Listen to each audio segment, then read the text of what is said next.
बिस्मिल्लाहिर्रहमानिर्रहीम रब्बिज़िदनी इल्मा रब्बिश्रह ली सदरी वयस्सिर ली अमरी वहलुल उक़दतम मिन लिसानी यफ़क़हू क़ौली। स्टूडेंट्स, हम फाइनेंशियल स्टेटमेंट के एनालिसिस को डिस्कस कर रहे थे और उसके अंदर हमने रेशोज़ के हवाले से अपनी जो टॉपिक है उसको हमने स्टार्ट किया था। पिछले लेक्चर के अंदर हमने कुछ रेशोज़ को डिस्कस किया था।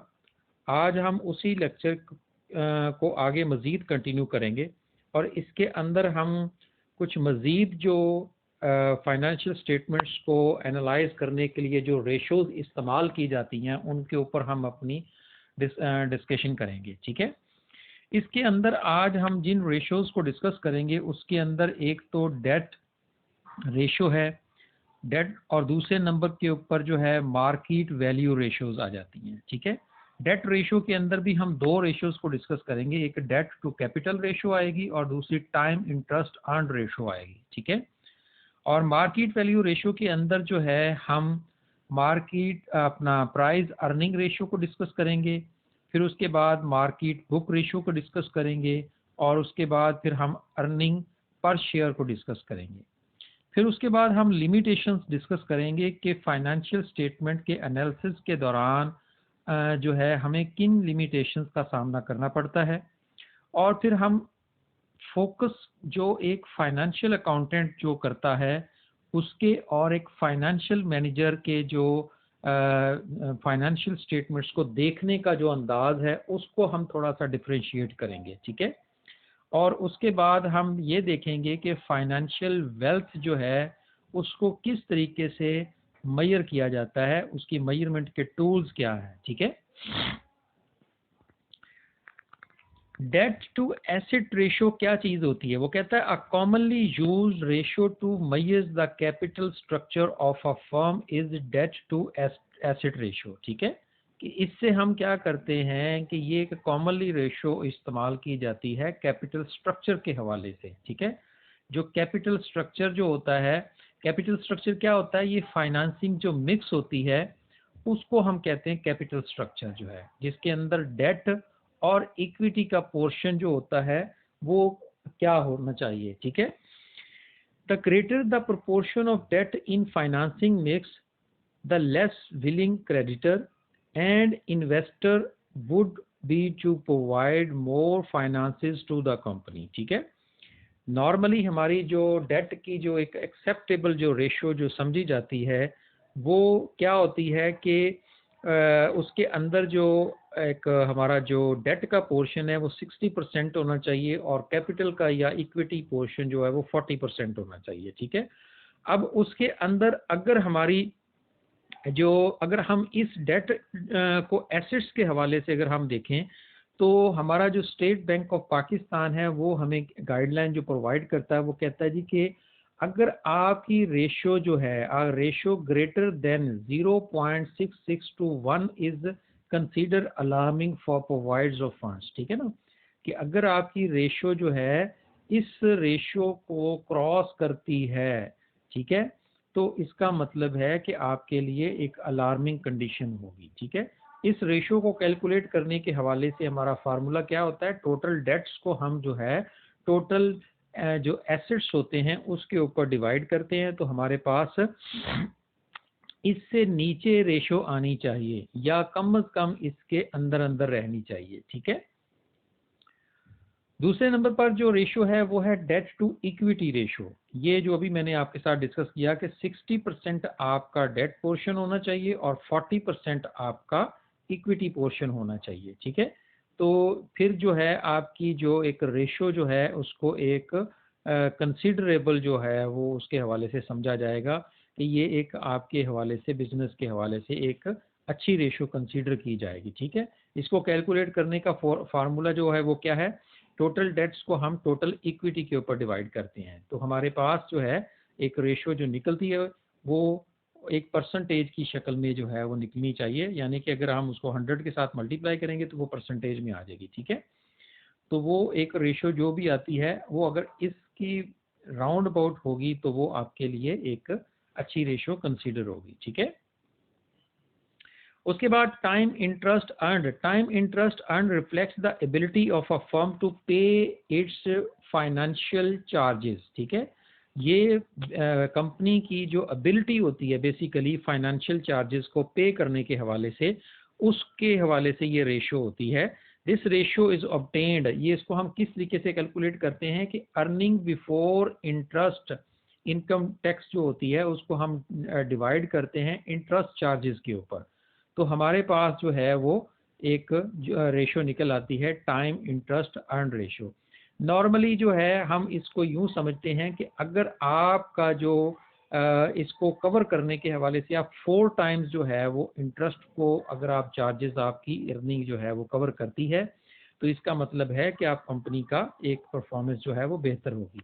अ रेशो हायर देन दैट, अगर इसकी रेशो इससे ज़्यादा अच्छी होगी तो वो इससे ज़्यादा अच्छी समझी जाएगी। ठीक है, यानी कि अगर 4 टाइम्स से भी अबव आप अगर आपकी रेशो आती है तो आपकी ज़्यादा अच्छी पोजीशन समझी जाएगी। ठीक है, उसके बाद हम सेकंड नंबर पर जो रेशो मेजर जो हमारी रेशो है वो है market value ratio. Market value ratio के अंदर जो है, इसके अंदर हम क्या चीज़ कैलकुलेट करते हैं, वो कहता है market value ratio relates the firm's stock price to its earning and book value per share. ठीक है ना, कि आपकी जो अर्निंग होती है उसको बुक वैल्यू के साथ जो है वो कंपेयर किया जाता है। ठीक है, these ratio give management an indication of what equity investors think of companies past performance and future prospects. ठीक है, कि इससे आप पास्ट परफॉर्मेंस और फ्यूचर प्रॉस्पेक्ट्स जो होते हैं उसको आप कैलकुलेट कर सकते हैं। इट शोज, इसके अंदर आप प्राइस अर्निंग रेशियो जो है इससे आप क्या कैलकुलेट करते हैं, कहता है it shows how much investors are willing to pay per rupee of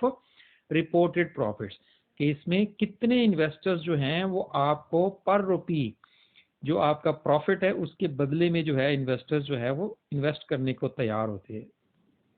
ठीक है, this ratio reflects the optimism or lack thereof investors have about the future performance। ठीक है, कि या तो वो ऑप्टिमम लेवल पे या उसमें लैक ऑफ इंटरेस्ट जो है वो इन्वेस्टर्स का जो है वो इसमें शो होता है।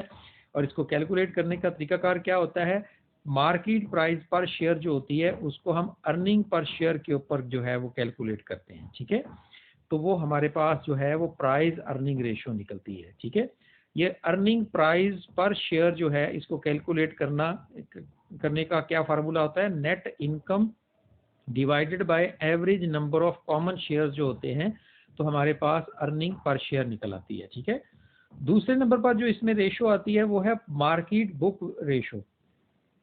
मार्केट की जो बुक उसमें जो है रेशो, ये क्या कहते हैं, market to book ratio give an indication how equity investors regards the company's value. ठीक है, कि जो इक्विटी इन्वेस्टर्स होते हैं वो कितना रिगार्ड करते, कंपनी की वैल्यू को किस तरीके से रिगार्ड करते हैं। ठीक है, इसको कैसे जो है, this ratio is also used in case of mergers, अगर कंपनी कोई मर्ज कर रही हो, कोई एक्विजिशन कर रही हो, या किसी किस्म की कोई बैंकरप्सी जो है या कोई यानी कि दिवालियापन का शिकार हो, तो उन चीज़ों को कैलकुलेट करने के हवाले से हम फिर इस रेशो का इस्तेमाल करते हैं, जिसमें आप मार्केट प्राइस पर रेशो को डिवाइड करते हैं बुक वैल्यू ऑफ पर रेशो के ऊपर। ठीक है, तो आपके पास जो है ये रेशो निकल के आती है। ठीक है, अच्छा, अब ये जितनी भी आपने रेशोज डिस्कस की हैं इनकी कुछ लिमिटेशंस हैं। लिमिटेशंस क्या होती हैं, यानी कि बाउंड्री वाल्स होती हैं, कि ये अगर कुछ सर्टन आपकी कंडीशंस फुलफिल हो रही हो तो तब ये समझ लो कि ये रेशोज वर्क करती हैं, अदरवाइज जो है ये हर कंडीशन के अंदर वर्क नहीं कर रही होती। ठीक है, तो इसके अंदर जो है कुछ हमारे पास जो टूल्स होते हैं, जो एनालिसिस के हम जो रेशोज के टूल्स हम यूज़ करते हैं, ये इन लिमिटेशंस के अंदर ही रहते हुए वर्क करते हैं।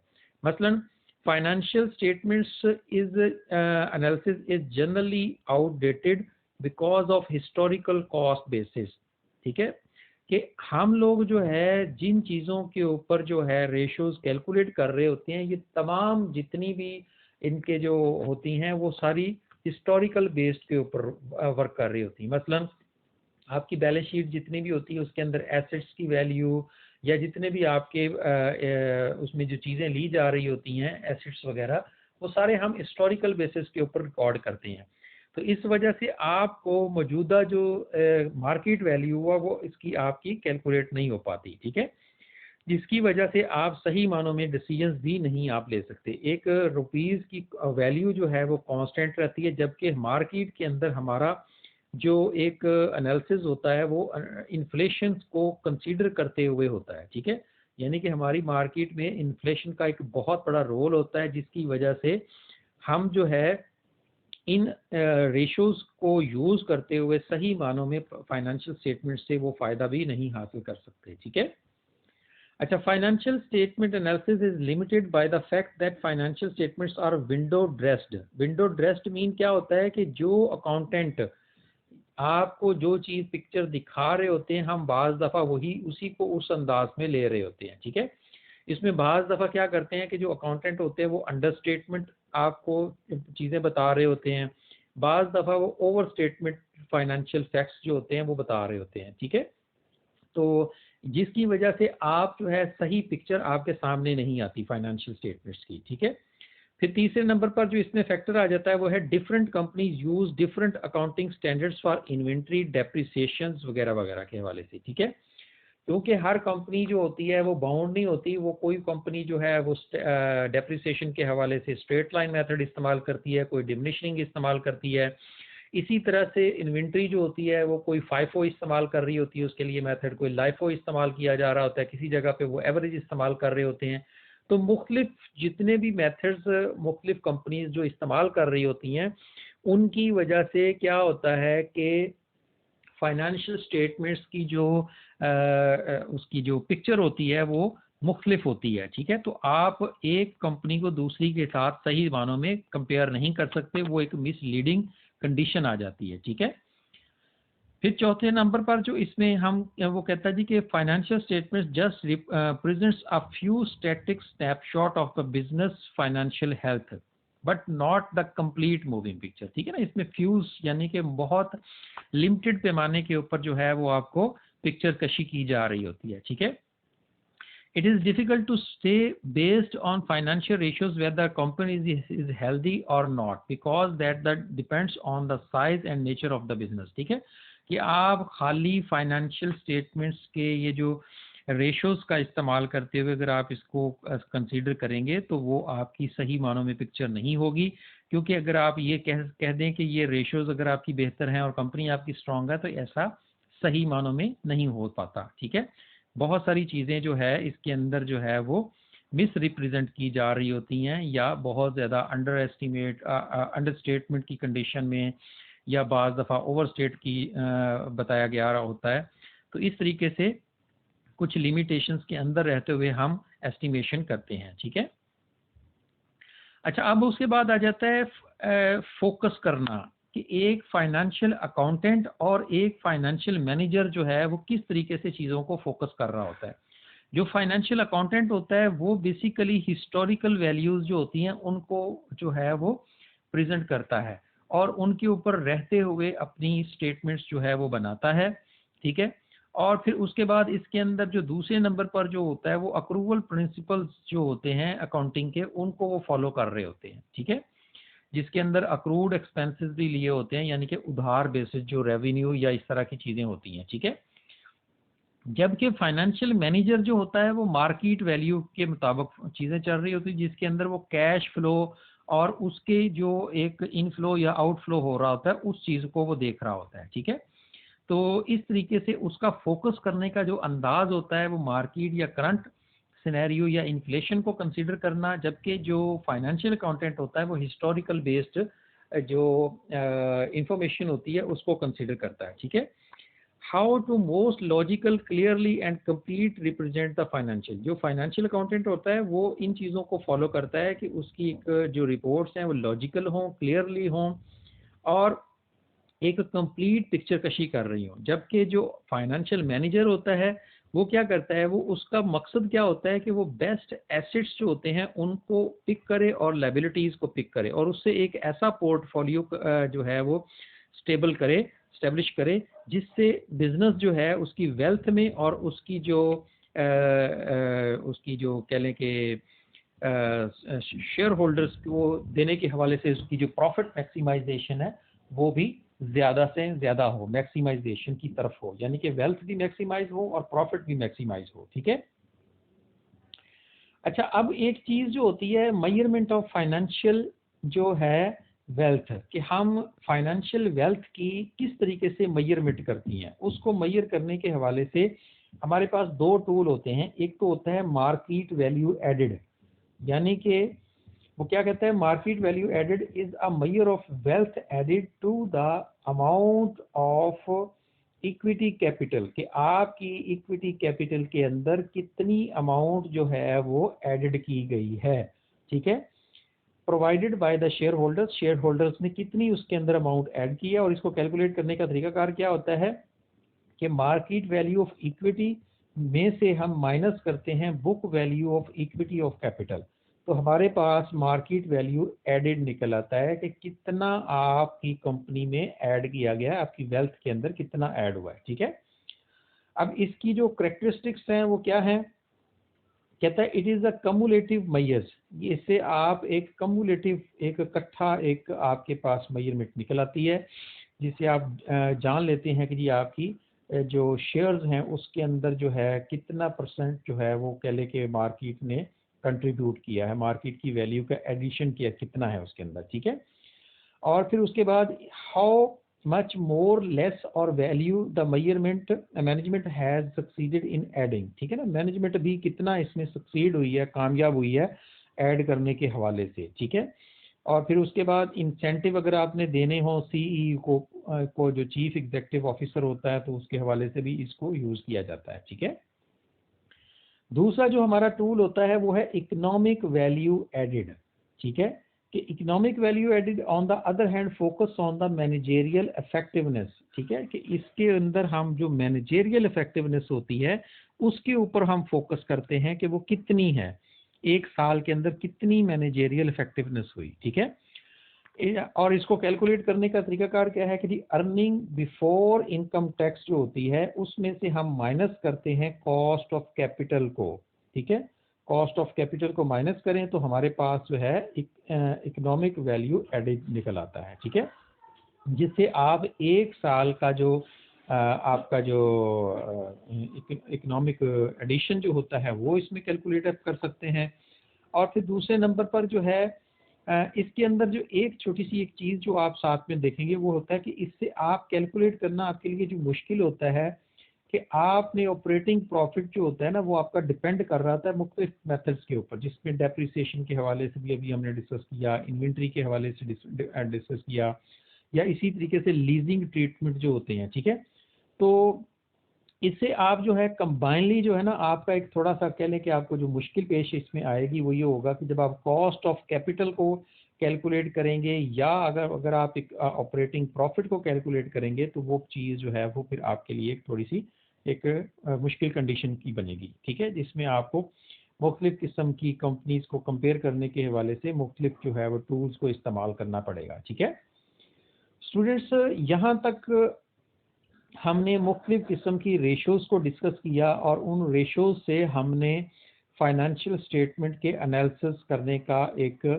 तरीकाकार हमने डिस्कस किया कि किस तरीके से फाइनेंशियल जो स्टेटमेंट्स हैं उनको एनालाइज किया जाता है। एक फाइनेंशियल मैनेजर जो होता है वो इन रेशोज़ को इस्तेमाल करते हुए किस तरीके से अपनी डिसीजन मेकिंग करता है। ठीक है, यहाँ तक अगर किसी स्टूडेंट के जहन में कोई किसी किस्म का कोई सवाल हो, कोई क्वेश्चन हो या कोई किसी किस्म की कोई सजेशन हो तो वो डिस्कस कर सकता है। ठीक है, नेक्स्ट लेक्चर में इंशाल्लाह हम जो है मुख्तलिफ किसी और टॉपिक के ऊपर डिस्कशन अपनी कंटिन्यू करेंगे। ठीक है, अभी के लिए अल्लाह हाफिज़।